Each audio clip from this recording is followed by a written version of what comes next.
నమస్తే. అమరావతి మళ్ళా పునఃప్రారంభం. అమరావతిని ఇంతకు ముందు కూడా శంకుస్థాపన చేశారు.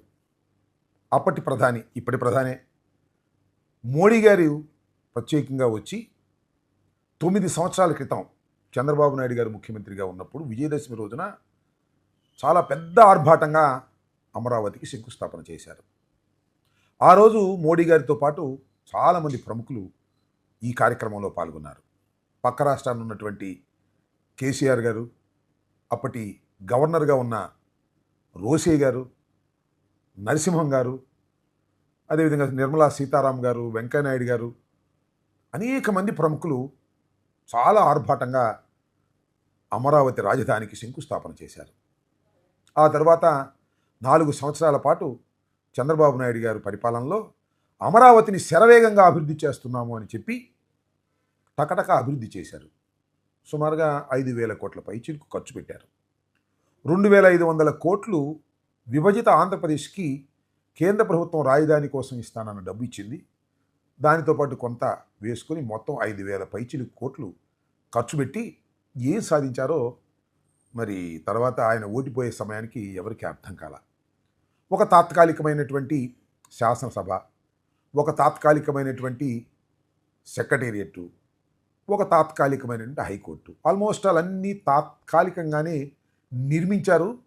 చంద్రబాబు నాయుడు గారు ప్రజల యొక్క మన్నన పొందలేక పదవి నుంచి దిగి వెళ్ళిపోయారు. ఆ తర్వాత తెలుసు కదా మీకు, వైఎస్ఆర్ కాంగ్రెస్ పార్టీ అధికారంలోకి వచ్చిన తర్వాత మేము అమరావతి రాజధాని మాత్రమే కాదు 3 రాజధానులని మేము నిర్ణయించడం జరిగింది. దాని మీద అమరావతి అంతగా శ్రద్ధ మేము చూపలేదు. అయితే మళ్ళీ చంద్రబాబు నాయుడు గారు అధికారంలోకి వచ్చారు. వచ్చిన తర్వాత అందరూ అనుకున్నారు అమరావతి భూమి అవుతుందని, అమరావతి అద్భుతంగా ధరలు పెరుగుతాయని అనుకున్నారు. అమరావతే కాదు, అమరావతి చుట్టుపక్కల ఉన్నటువంటి భూములు కూడా, అంటే గుంటూరు, విజయవాడ భూములు కూడా రియల్ ఎస్టేట్ చప్పబడిపోయింది. కొనే నాథుడు లేక అల్లాడిపోతున్న సందర్భం మనం చూస్తున్నాం. సరే, అది వేరే విషయం అనుకోండి. ఇవాళ చంద్రబాబు నాయుడు గారు మళ్ళా అమరావతిని మరొక అద్భుతమైనటువంటి నగరంగా తీర్చిదిద్దుతాను, పోయినసారి ఏం చెప్పారో అదేవిధంగా చెప్పే కార్యక్రమంతో పాటు మళ్ళా 45,000 ఏకర్స్ మళ్ళీ పూల్ చేస్తామంటున్నారు. మరి ఇదేంటో నాకు అర్థం కాకపోయింది. రాష్ట్రంలో ఉన్న మేధావులకు సైతం ఏమీ అర్థం కానటువంటి అంశం. ఎందుకంటే నేను అనేక సందర్భాల్లో చెప్పాను, ఇప్పుడు కూడా చెప్తున్నాను, భారతదేశంలో ఏ రాష్ట్రము కూడా రాజధాని నిర్మాణం చేయలే. ఒకానొక పట్టణాన్ని ఎన్నుకొని ఆ పట్టణంలో రాజధానికి కావలసిన వస్తువులు ఏర్పాటు చేసుకుంది. కానీ ఆశ్చర్యకరంగా నారా చంద్రబాబు నాయుడు గారు ఒక రాజధానినే నిర్మిస్తాననేటువంటి కార్యక్రమం ఆయన చేపట్టడం అనేది ఒక విధంగా హాస్యాస్పదమైనది, ఒక విధంగా ఫెయిల్యూర్ కూడా. గత 5 సంవత్సరాలు చూసాం చంద్రబాబు నాయుడు గారు ముఖ్యమంత్రిగా ఉన్నప్పుడు. It's a failure project. Amaravati రాజధాని నిర్మాణం చేయటం అనేది 100% ఫెయిల్యూర్ ప్రాజెక్ట్ నిరూపణ అయినప్పటికీ కూడా చంద్రబాబు నాయుడు గారు అహం కదా, మళ్ళీ నేను ముఖ్యమంత్రి అయ్యాను కాబట్టి ఫెయిల్ అయిపోయినటువంటి అమరావతిని సక్సెస్ బాట నడిపించాలనేటువంటి ఉద్దేశంతో ఆయన ప్రయత్నం చేస్తున్నాడు. సక్సెస్ అయితే పర్వాలా, మళ్ళా కూడా ఇది సక్సెస్ అయ్యేటటువంటి అంశం కాదు. ఎందుకంటే ఇప్పటికే 45,000 ఎకరాలు సేకరించి మొత్తం 1,00,000 ఎకరాలలో ఒక అద్భుతమైనటువంటి నగరాన్ని నిర్మిస్తాను అని అనుకోవటం అనేది చాలా తెలివి తక్కువ పని. ఏ దేశాలు కూడా చేయలేనటువంటి పని, రాష్ట్రాలే కాదు దేశాలే చేయలేనటువంటి పని. ఇవాళ చంద్రబాబు నాయుడు గారు చెప్తున్నారు, రేపు నరేంద్ర మోడీ గారి చేతుల మీదుగా పునఃప్రారంభమయ్యేటటువంటి రాజధానిలో 1,00,000 కోట్ల రూపాయల పనులు జరుగుతాయని.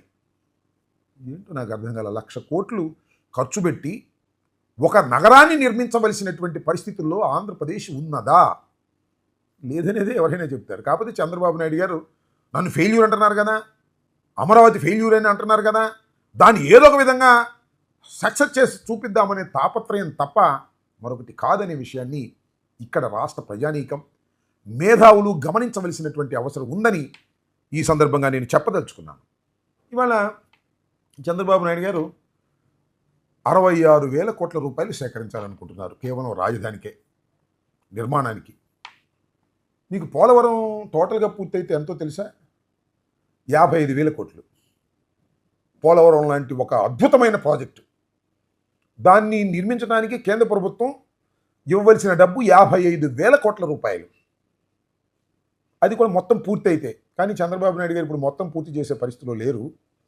కేవలం 41.15కే పరిమితం చేస్తున్నారు అనుకోండి, అది వేరే అంశం. దాని చర్చకు నేను వెళ్ళడంలా. ఎందుకు ఈ విషయాన్ని ఇక్కడ ప్రస్తావన చేస్తున్నానంటే, ఒక అద్భుతమైనటువంటి ప్రాజెక్టుకి 55,000 కోట్లు ఖర్చు పెట్టేటటువంటి స్థితిలో మనం లేనప్పుడు కేంద్ర ప్రభుత్వం దగ్గర తీసుకుంటున్నాం. వాళ్ళు చంద్రబాబు నాయుడు గారు 1,00,000 కోట్లు పెట్టి రాజధాని నిర్మాణం చేస్తున్నాను అంటే ఇప్పుడుకి తెగాలి ఇది, ఇప్పుడు కావాలి ఇది, నాకు అర్థం కాలేదు. అంత అవసరమా ఇవాళ? చాలామంది చంద్రబాబు నాయుడు గారికి చెప్పలేకపోతున్నారు. కానీ ఈవెన్ తెలుగుదేశంలో ఉన్నటువంటి ప్రముఖులు కూడా ఒక మాట అంటున్నారు. జగన్మోహన్ రెడ్డి గారు ఏమో సంక్షేమానికి డబ్బులు ఇచ్చారు, మా చంద్రబాబు నాయుడు గారు ఏమో మొత్తం అమరావతికే ఖర్చు పెడుతున్నారు అని. అమరావతి ఖర్చు పెడితే పర్వాలా, దానిలో ఎన్ని కమిషన్లు, ఎంత అవినీతి, ఎంత ఘోరమైనటువంటి అవినీతి జరగబోతుందో నేను ప్రత్యేకంగా మీకు చెప్పాల్సిన అవసరం లేదు. మీరు రాబోయే కాలంలో చూస్తారు. రోడ్డు వేయటానికి కిలోమీటర్కి 55 కోట్లు ఖర్చు పెట్టాలనేటువంటి ఉద్దేశంతో ఎస్టిమేషన్ పెంచేశారు. అంటే టోటల్గా అమరావతిని నిర్మిస్తున్నామని, ఒక అద్భుతమైన నగరాన్ని నిర్మించబోతున్నామని చెబుతూ దోచుకునేటటువంటి కార్యక్రమం. ఎక్కడివి డబ్బులన్నీ? అప్పులు. 66,000 కోట్ల రూపాయలు అప్పులు తీసుకురావడానికి వాళ్ళ ప్రయత్నం చేస్తున్నారు చంద్రబాబు నాయుడు గారు. ఫుట్కా నుంచి, ఏడీబీ నుంచి, వరల్డ్ బ్యాంక్ నుంచి, వివిధ సంస్థల నుంచి, కేంద్ర ప్రభుత్వం యొక్క సపోర్ట్తో. ఎందుకంటే కేంద్ర ప్రభుత్వం అనేది చంద్రబాబు నాయుడు గారి ఎంపీల మీద ఆధారపడి ఉంది కాబట్టి వారు కూడా పూర్తిగా సహకరిస్తున్నారు. పెద్ద ఎత్తున అప్పులు తీసుకొచ్చి వాళ్ళ అమరావతి కోసం మీరు ఖర్చు పెడుతున్నారే, ఇది వైట్ ఎలిఫెంట్గా తయారవుతుందనే విషయాన్ని మర్చిపోతున్నారు. చంద్రబాబు నాయుడు గారు ఒక అహంతో ఇలా బిహేవ్ చేస్తున్నారు. కాబట్టి దీనివల్ల రాష్ట్రానికి తీవ్ర నష్టం జరుగుతుందనేది నా అభిప్రాయం.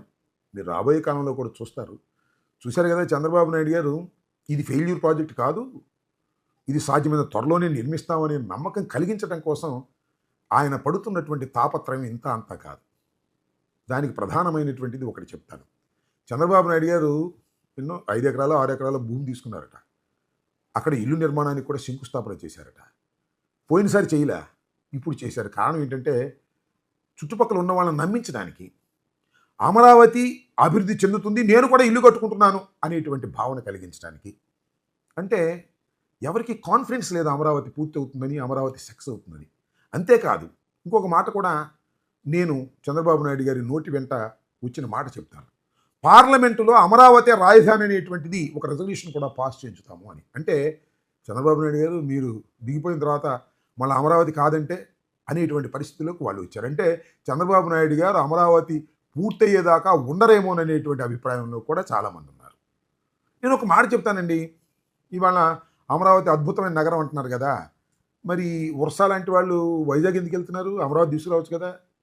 లేదు టీసీఎస్ లేకపోతే ఇంకా చాలా కంపెనీస్ ఉన్నాయి, ఐటీ కంపెనీ, వాళ్ళందరినీ అమరావతి తీసుకురావచ్చు కదా. వాళ్ళు రాలేరు. ఎందుకంటే ఇది ఊహాజనితమైన నగరమే తప్ప ఇది ప్రాక్టికల్గా సక్సెస్ అయ్యే నగరం కాదు అనేది అందరికీ తెలిసినటువంటి సత్యం. కానీ అహంతో ఏదైనా చెయ్యవచ్చు, ప్రజలు నన్ను నమ్ముతారు అనేటువంటి భావనతో ఇవాళ చంద్రబాబు నాయుడు గారు 1,000 కోట్ల రూపాయలు అమరావతిలో వెచ్చించడం అనేది ఈ రాష్ట్ర ఆర్థిక పరిస్థితిని కుంగదీస్తుందనే విషయాన్ని గమనించాలి. 45,000 ఎకరాలు మళ్ళా సేకరిస్తారనేటువంటి మాట చాలా ఎబ్బెట్టుగా అనిపిస్తుంది. ఏదో అంతర్జాతీయ విమానాశ్రయాన్ని కూడా ఇక్కడ తీసుకొస్తామంటున్నారు. ఆల్రెడీ భోగాపురంలో ఒక అంతర్జాతీయ విమానాశ్రయం ఆంధ్రప్రదేశ్లో ఉంది. మరి నాకు తెలియక అడుగుతాను, ఒకే రాష్ట్రంలో, ఒక చిన్న రాష్ట్రంలో, విడిపోయినటువంటి రాష్ట్రంలో 2 చోట్ల అంతర్జాతీయ విమానాశ్రయాలు ఇవ్వడానికి సాధ్యపడుతుందా అనేది ఆలోచించదగినటువంటి అంశంగా నేను భావిస్తున్నాను. ఇవాళ చాలా ఆర్భాటంగా మరి నరేంద్ర మోడీ గారిని తీసుకొచ్చి శంకుస్థాపన చేసి ఏదో హైప్ తీసుకురావాలనే ప్రయత్నం చేస్తున్నా అమరావతికి హైప్ వచ్చేటటువంటి పరిస్థితి లేదని, అమరావతి అనేది ఒక ఫెయిల్యూర్ ప్రాజెక్ట్ అని చంద్రబాబు నాయుడు గారు ఇప్పటికి కూడా గమనించకపోవటం చాలా దురదృష్టకరంగా నేను భావిస్తున్నాను.